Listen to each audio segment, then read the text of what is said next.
Assalamualaikum warahmatullahi wabarakatuh. Perkenalkan, nama saya Munawwaro dengan NPM 0726511017.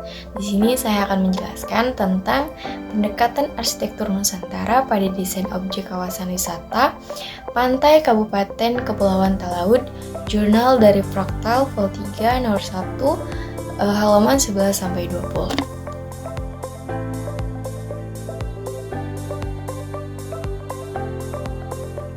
Lanjut saja ke latar belakang. Arsitektur Nusantara adalah jati diri bangsa dan mencerminkan kekayaan budaya lokal. Di Talaud, rumah tradisional mulai punah karena dianggap kuno dan tidak praktis.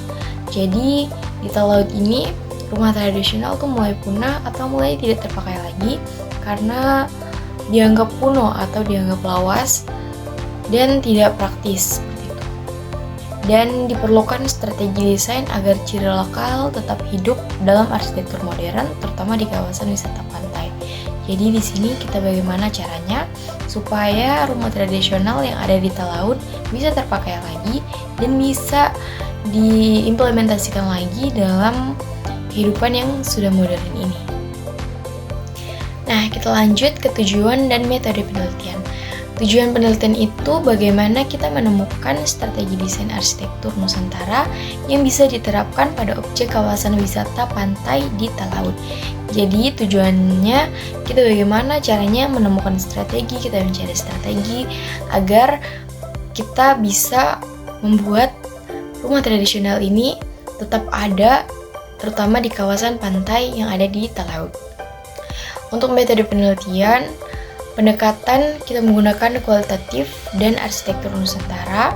Lokasinya ada di Desa Lobo dan Desa Ensem Timur, berada di Kabupaten Kepulauan Talaud. Pengumpulan data yaitu primer, menggunakan observasi, wawancara dokumentasi, dan untuk sekundernya kita studi literatur dan data pemerintah. Analisis menggunakan model Miles and Huberman, reduksi display atau verifikasi, perancangan konsep Nusantara mengkini dengan teori semiotika Schmidt-Sleff. Nah, lanjut saja kita ke analisis tradisional. Tradisional pertama yaitu rumah tradisional Pareba Tumi Buddha di Desa Lobo. Nah, untuk rumah tradisional ini masih menggunakan atap dari pelana dan bahan dari seng aluminium. Dindingnya menggunakan bambu yang diplester oleh kapur. Jadi bangunan ini masih menggunakan dinding yang tercipta dari bambu kemudian diplester dengan kapur. Pondasinya sendiri itu menggunakan batu karang. Ciri khasnya pola linear menghadap laut. Jadi pola linear itu kayak berbaris tersusun menjadi satu, kayak dalam satu barisan begitu, dan sama-sama menghadap ke laut. Maknanya kombinasi arsitektur Gorontalo dengan kubus. Jadi arsitektur Gorontalo dan kubus itu maksudnya dari Gorontalo dan badannya itu atau badan bangunannya itu masih bentuk kubus seperti itu. Nah, kita lanjut ke hasil analisis dan desain. Ke hasil analisis dan desain masih menggunakan konsep transformasi bentuk. Nah, bentuk atapnya itu bentuk segitiga, pola dasar segitiga. Terus badan bangunannya seperti yang saya bilang tadi, dia segi empat. Nah, untuk strateginya menggunakan Nusantara mengkini, memadukan antara elemen lokal atau Talaud dengan gaya global modern. Sehingga strategi yang kita gunakan ini bagaimana caranya kita memadukan antara elemen lokal dengan gaya global modern. Nah, desainnya menghasilkan dua tipe cottage wisata, yaitu cottage 1 and cottage 2, atau cottage 1 dan cottage 2. Struktur atas kita akan menggunakan atap rumbia dari bentuk atap adat. Jadi bentuknya tetap masih segitiga, tapi sudah menggunakan atap rumbia. Nah, untuk struktur tengahnya kita sudah menggunakan dinding kaca dan kayu modern. Nah, kita sudah tidak pakai bambu dan plester kapur tadi, tapi kita sudah menggunakan dinding kaca dan kayu modern. Untuk struktur bawahnya kita masih menggunakan pondasi batu karang. Dan ornamennya kita menggunakan bilah kayu yang bersilang untuk diventilasi. Pola tapaknya kita linear, masih menggunakan linear, tapi kita sudah mengikuti arah jalan. Nah, kalau sebelumnya itu menghadap ke laut semua, sekarang kita linear tetapi sudah mengikuti arah jalan. Kalian bisa lihat sendiri contohnya, ada di samping kanan. Itu beberapa strategi atau desain nantinya yang akan dibangun. Nah, masih di strategi dan desain, untuk tradisional kita tetap menghormati filosofi dan norma lokal.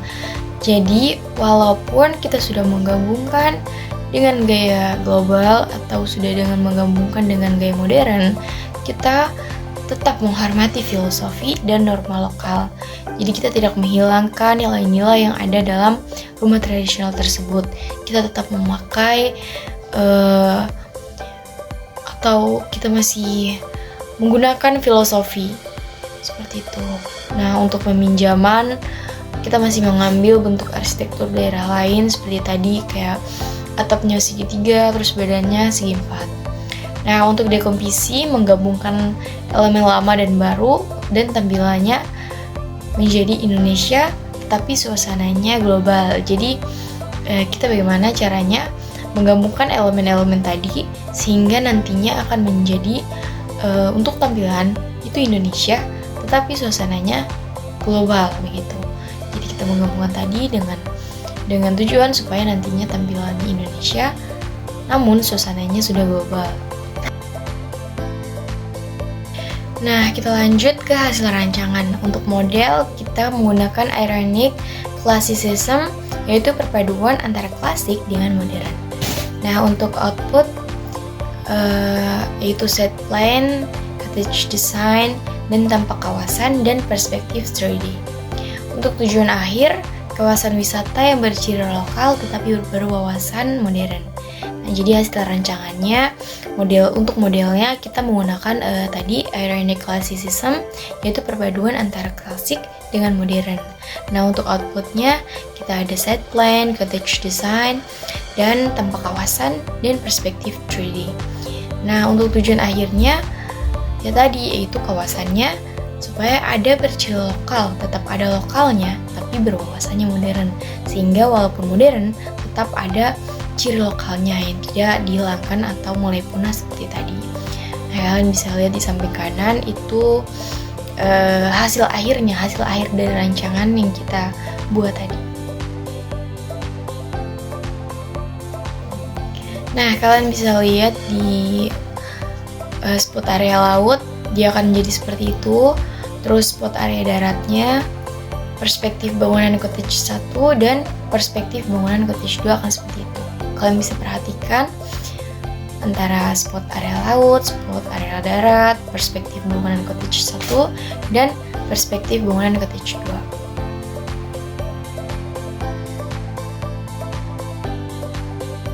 Nah, dari beberapa tadi kita menarik kesimpulan untuk strategi utama yaitu transformasi arsitektur Nusantara.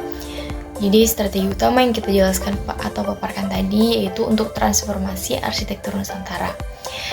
Arsitektur Nusantara bisa dikombinasikan antar daerah untuk menciptakan desain baru yang tetap beridentitas Indonesia. Jadi kita bisa mengkombinasikan arsitektur Nusantara dengan arsitektur global. Jadi kita tidak cuma nge-stuck di situ saja, tapi kita juga bisa mengkombinasikan antara Nusantara dengan global sehingga bisa lebih baru seperti itu. Untuk dampaknya, desain ini bisa jadi acuan pelestarian budaya dan pengembangan wisata berkelanjutan di laut. Nah, jadi desain ini tuh bisa jadi pelestarian dan budaya untuk pengembangan wisata berkelanjutan. Jadi wisata ini nantinya tidak cuma ngestak di situ saja, tapi bisa berkembang seiring berjalannya waktu.